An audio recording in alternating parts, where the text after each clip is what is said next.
It's now time to move to Limelight with Masuma. Miss Masuma, by profession, is a beautiful makeup artist. You can tell by her own beauty on our screen. Here on Women's World Views, she hosts her own segment where she portrays prominent personalities from the world. Who's her guest today? I don't really know. Let's find out together.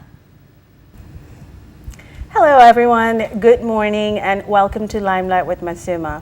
I'm your hostess, Masuma Papia. Limelight with Masuma is a TV show focused on promoting and highlighting business owners, professionals, upcoming trends, and key social issues. Above all, it is a show about people from different walks of life sharing their experience, their passion, views, and expertise with us.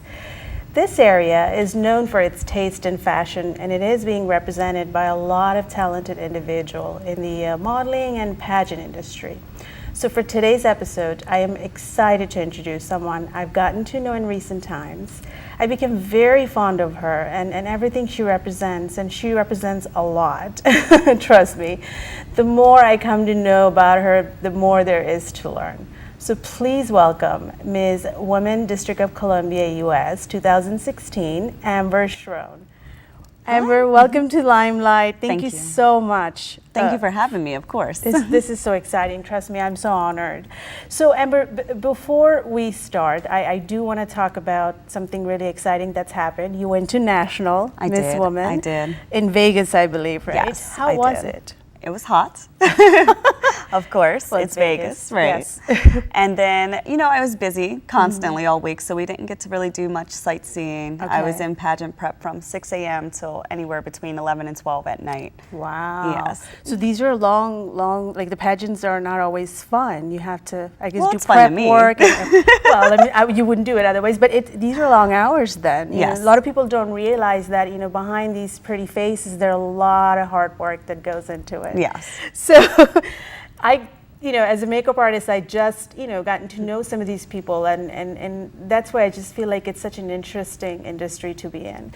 So Amber, before, I get into some serious question, I do want to know a little bit about you, your background, where you're from, things like that. So I was born and raised in Baltimore, Maryland. Okay. I was born at Mercy Hospital and raised by my grandparents. Okay. And I have a 7-year-old son named Maverick. Yay. He's awesome. We had a proud moment the other day. He was learning how to tie his shoes, and he can successfully tie his shoes now. So cute. So that's exciting.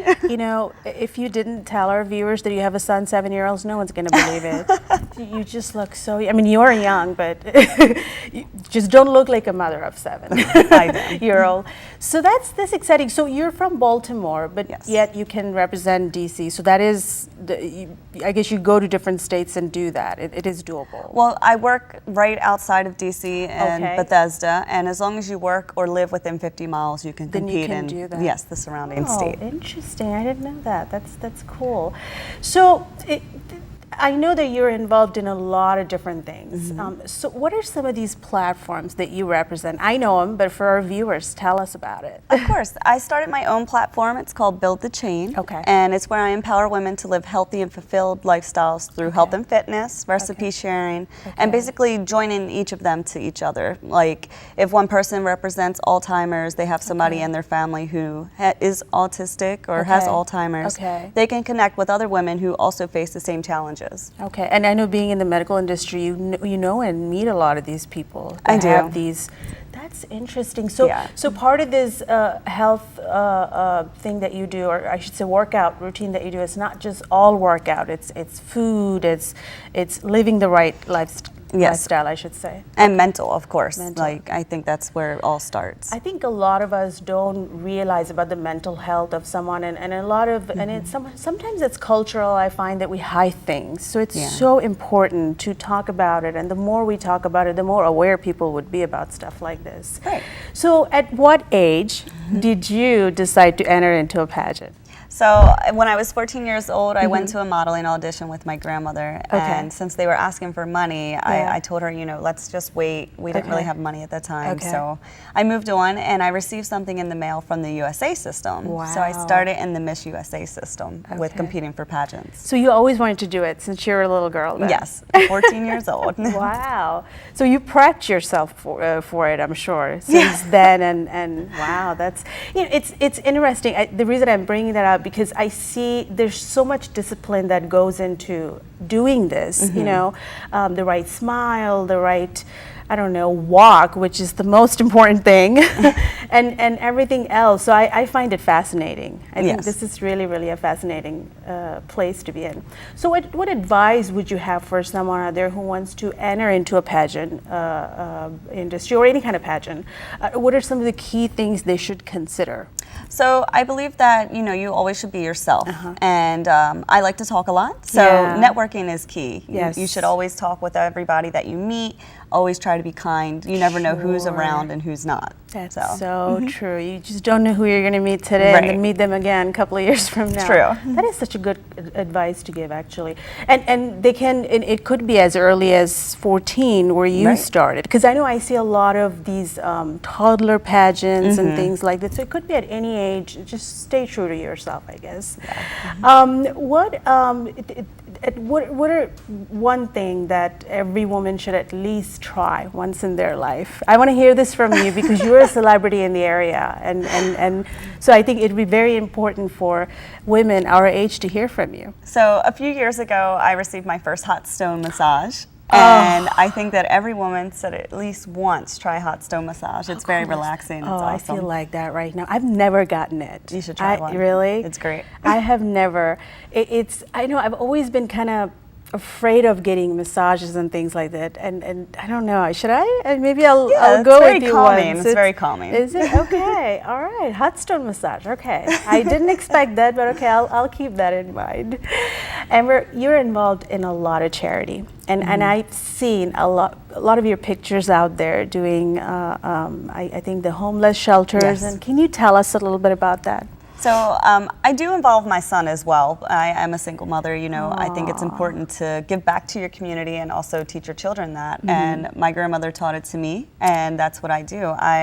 I volunteer at Georgetown Ministry. There's a place there that they actually serve the homeless on Sundays. Okay. And a place in Baltimore called Happy Helpers for the Homeless. Wow. So I do a lot of giving back to the homeless and do a lot of fitness events as well, of course. So if you could combine those two, how exciting is that? That's awesome. Yeah. And I'm sure your son learns a lot from that too. Yes, he actually enjoys it. Yeah, so. it is fun. You know, the first time I've done that, I'll be honest with you, I didn't know how the homeless shelters works, and I always thought that, you know, you just go in and, you know, show your presence and do it, but you really get involved. You become a part of them. You eat with them and things like that. Yeah, you do. And sometimes I feel like, you know, they just want to have a conversation. Yeah. They don't have people to talk to, so. Well, thank you so much for doing that. Yeah, of course. And if I may say, she looked gorgeous doing it too. Thanks.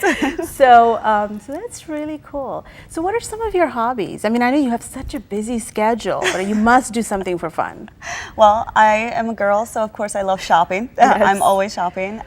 I do play softball here and there. Okay. I'll go to the batting cages or, you know, game night with my family. I think that's important, family time. Yes. So my son enjoys it, and we'll play like Monopoly or Sorry, just the little board games that I grew up with. That's fun. Shopping. You Yes, said shopping. shopping, and that's where I got stuck because as a girl, and trust me, I know her shopping or where she shops. It's really cool places to shop at. So you've accomplished so much. Mm-hmm. I mean, and you are very young. So what's left in your bucket list that you're like, you know, this is one thing that I'm going to do 10 years from now or 20 years from now? What are you looking for? So one thing I definitely want to do is visit Africa. I love animals, and I love that Africa is one of the countries, you know, that isn't as diverse or built as the United States or Europe, and I want to go and see that, you know, because I want people to, I would like to see things that I'm not, maybe I'm taken advantage of because I'm so used to having them. Right. And I want to see less fortunate things, or people who do believe they are fortunate in the things they have. So Africa's a great place to go, I That think. is such a nice thing to say. And if you could take your son, I think that would be a I would love good to. lesson for him to learn. Because I think we take a lot of things for granted. Yes. Living, because I have to say, we do live in a very nice privileged area. We do. So sometimes it's hard to kind of look back or look the other way, and we don't realize that there are people out there that don't have the same privilege as we do. So I thank you so much for doing that. Of course. Well, let me know when you decide to go. I've never been to Africa, so I would love to. Take a girls trip. Yes, it's cool. It's exciting. I do have a friend who's been to the safari there, and she told me that's a lifetime experience. Oh, that's got to be amazing. We should, I know. And I if would you're an love animal to. lover, that should be one on your list. So that's a very good bucket list. Amber, I thank you so much for sharing your experience with us. This was so much fun. You gave our viewers a close and personal look about your life, and also about this industry a lot of us don't know about. You're truly very inspiring to young girls, and also people who just want to go out there and do things, and they're not sure where to start. So I really do appreciate it. That brings us, and I wish you all the best. Before I say goodbye to you, wish you all the best, and everything that you kind of come across, and all your challenges that you want to fulfill.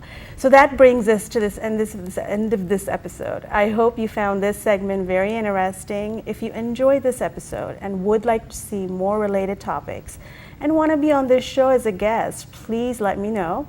Email me at limelightwithmasuma@gmail.com, or call me at 703-646-0098.